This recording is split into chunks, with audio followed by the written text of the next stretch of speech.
Santo. Mga magulang, mga ninong at ina, ano ang hinihingi ninyo sa Santa Iglesia ng Diyos para sa mga batang dinala ninyo rito ngayon? Nababati pa ninyo mga magulang na sa pagbibinyag ng inyong anak ay tinatanggap ninyo ang tungkulin na aralan sila sa pananampalataya upang sa pagtalima sa mga utos ng Diyos ay matuto silang umibig sa Diyos at sa kapwa, katulad ng itinuro sa atin ng Panginoon sa Kristo. Oo po, nababatid namin.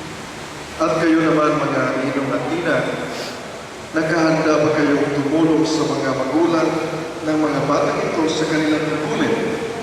Oo, sa tulong at awa ng Diyos.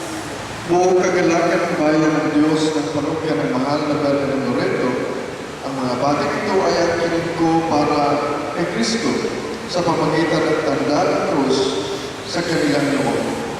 Inanayahan ko kayo mga magulang at mga ninong at ina na lagyan sila ng tanda ng krus na kasunod ko.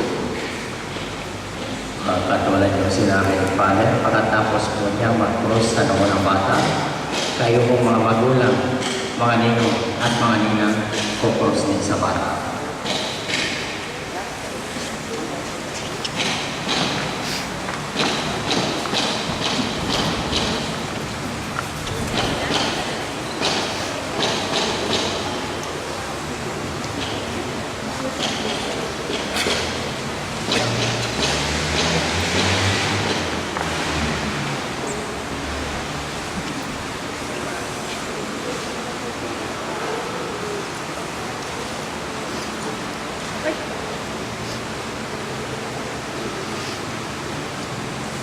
Sumayin niyo ang Panginoon.